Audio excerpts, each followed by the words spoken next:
everybody, Alyssa here. Thank you so much for joining me at Becoming Memories. I'm here today with a process video, and I'm going to start out with showing you a mixed media background. But this is the kit that I created, and I created this in another video. It's a copycat kit from Hip Kits of March 2018.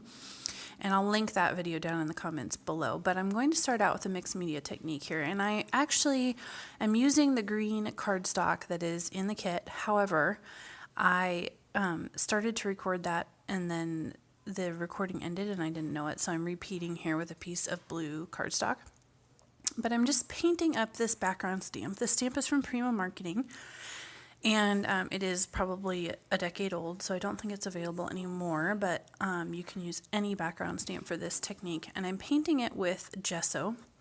And then as you can see, I'm just turning it around, plopping it down on my background, and kind of rubbing that cardstock to make sure that it really transfers well onto my paper.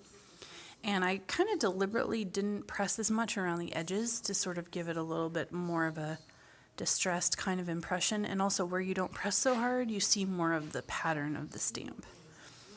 I'm also stamping with the stamp directly on the background, like the packaging background, and that is honestly because I don't own an acrylic block that is as big as this stamp. So if you do own an acrylic block that fits your stamp, by all means use that because it is a little easier to manage.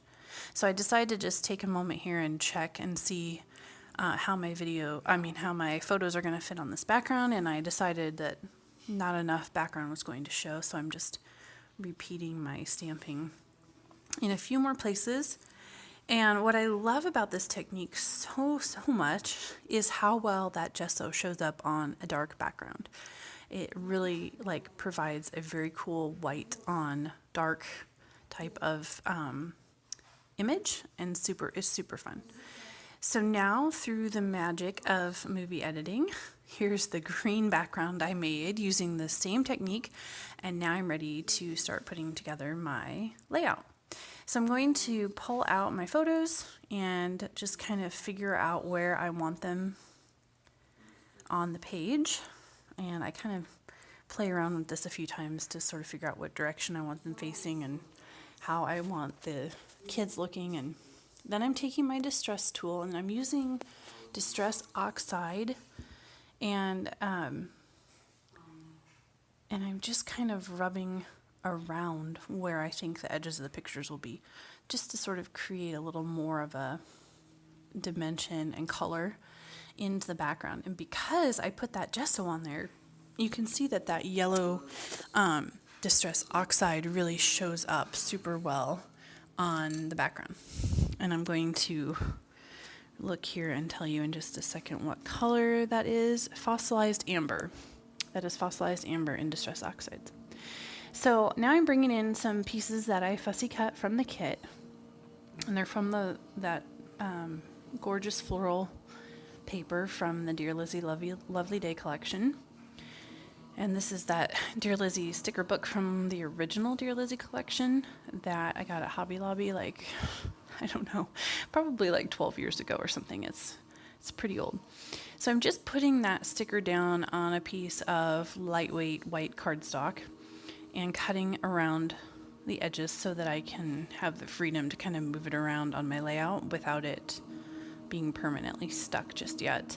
I do this a lot with stickers because I am a fidgeter and I like to kind of move things around, and so when I use stickers and I don't have that option, it sort of drives me a little bit batty. So I like to put a little cardstock under there to give me that flexibility that I like. And it turned out actually just perfectly because that sticker has a yellow sort of inking on the corner there that looks just like the Distress Oxide that I put on there. So I pulled a couple little bits out of my ephemera pack, that Heidi Swap one that I put in the kit, and I'm just kind of playing around with this here. I like this white tag, but I decided that I didn't want to add the off-white right on top of the white gesso, and so I decided to cut the tag shape out of that 6x6 piece of paper from my kit.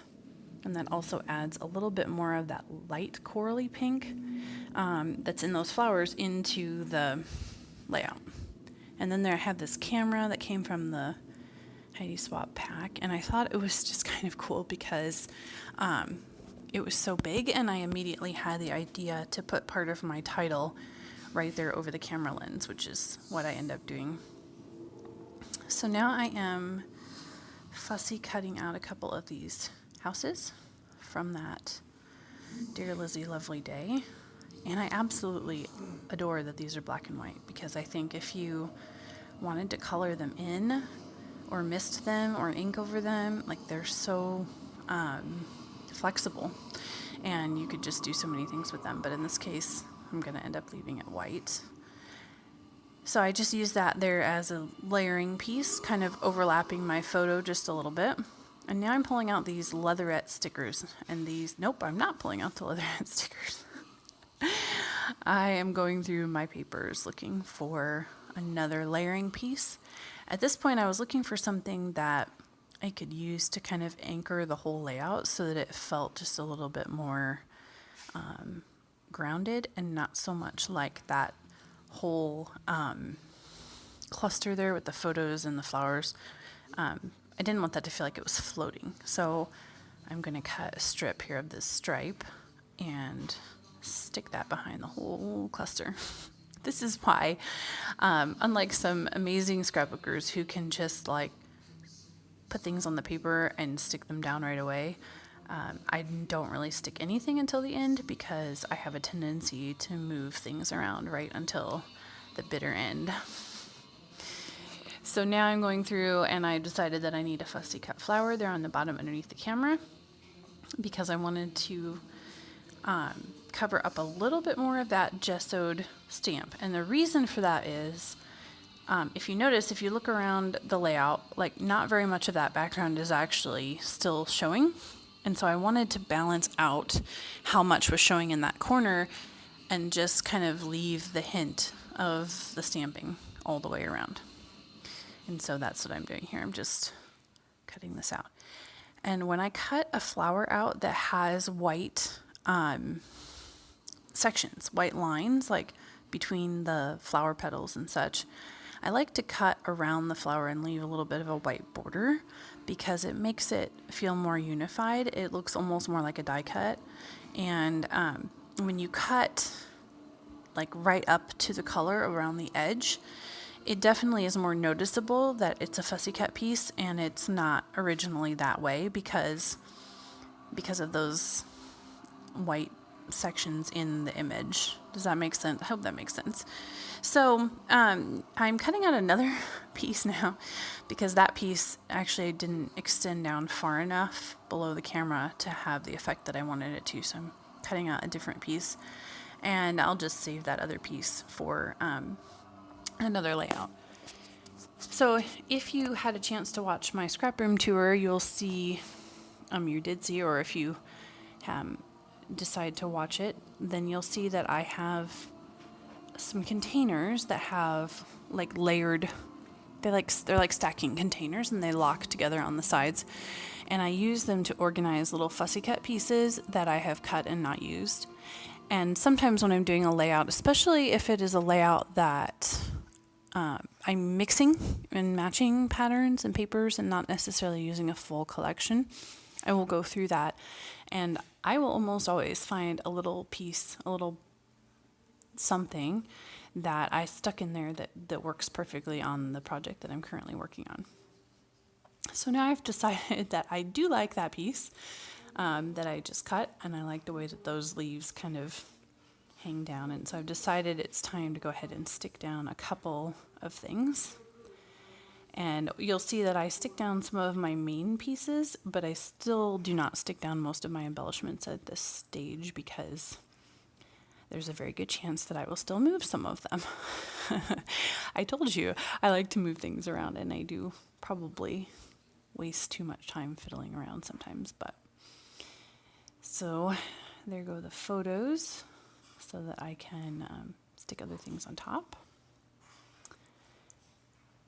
And the flower, I like where those flowers are at this point, so I'm not likely to move them around at this point.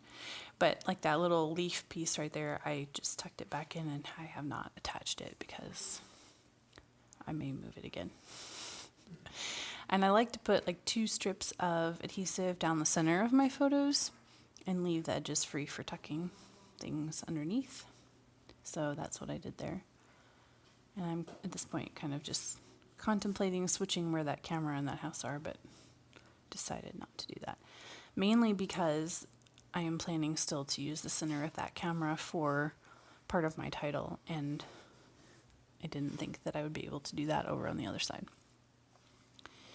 So I'm using now the thickers that were in the kit, and I'm layering right over that photo.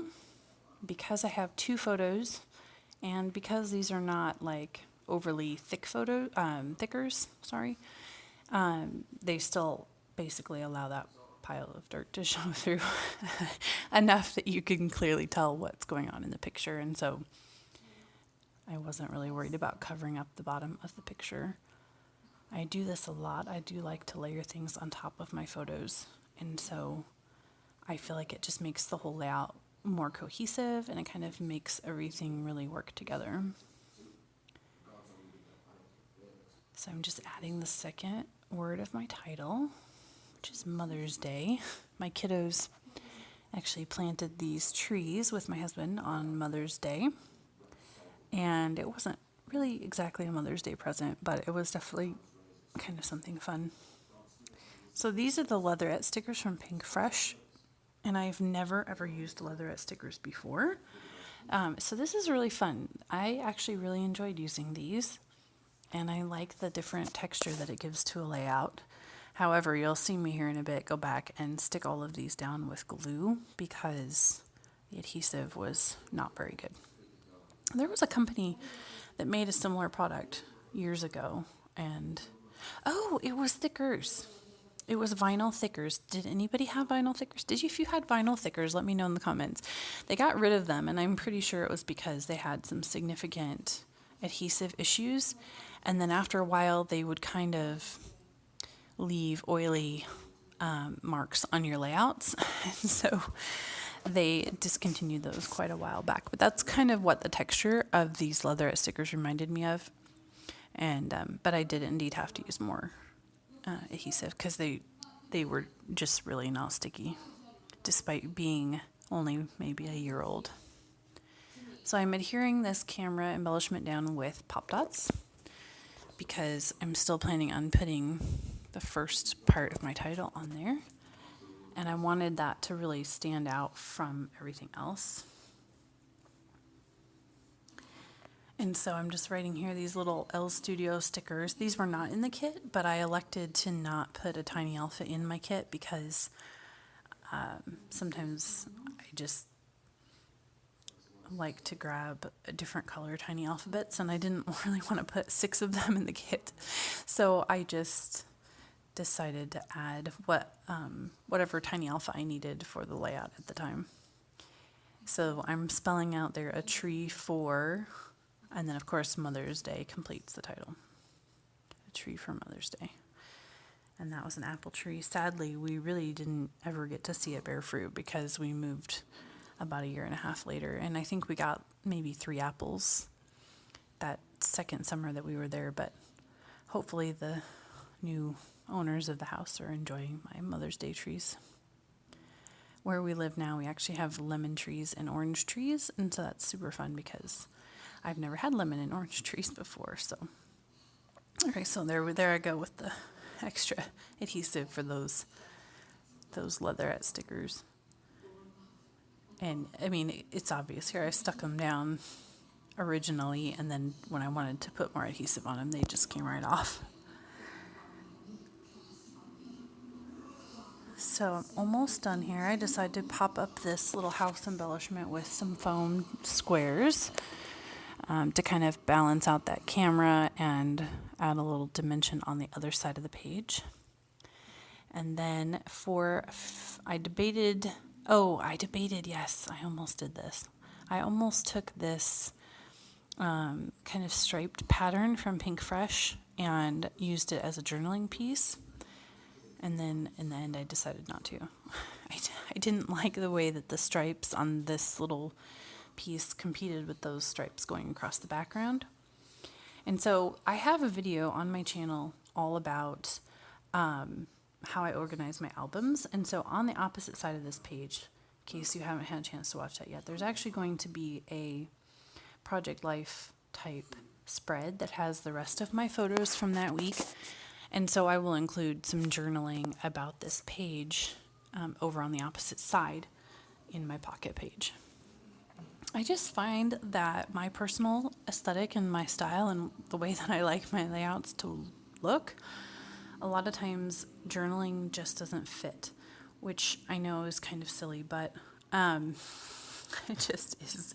And so for me, it has worked really well over the years to kind of adapt and start doing that opposite side Pocket page, which allows me the creative freedom to do basically whatever I want on my 12 by 12, but still include necessary things like supporting photos and journaling.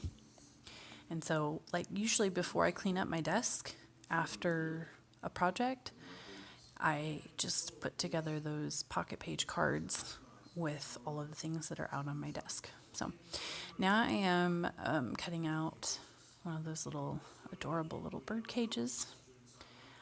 And I hadn't actually broken into this paper yet because this is the first layout I've done from this kit. So I decided I wanted to include one of those little birds.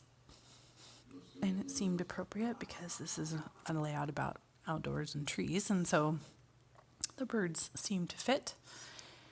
So here I am doing that fussy cutting. Fussy cutting is kind of my go-to. I have a tendency to do it on pretty much every layout, and generally speaking, the few layouts that I don't fussy cut on end up not being my favorites, and so I guess it's just kind of my signature thing. So I'm just kind of fiddling around here on where to put that bird, and I decide that it should be here, I think. Nope, not sure yet. Yeah, there, putting it back. So this is the very last thing I think that I added to this page. So I'm attaching the top of the bird cage and that little branch with the zip dry, and this is by Beacon Adhesives. I love zip dry. I've been using it for years and years and years, and I like how well it sticks. It sticks. It gives you a second or two to kind of reposition, and then it is stuck. It does not move, but it's also kind of a rubber adhesive, so you can rub it off if you get it in the wrong spot, which is kind of handy. So there's the finished layout. I'm going to show you some pictures here, some close-ups, and I hope that you enjoyed this video. Thank you so much for watching. Feel free to leave me a comment if you have any questions, and definitely don't forget to give me a thumbs up or subscribe if you enjoyed this video. I really appreciate it, and I will see you all soon. Bye-bye.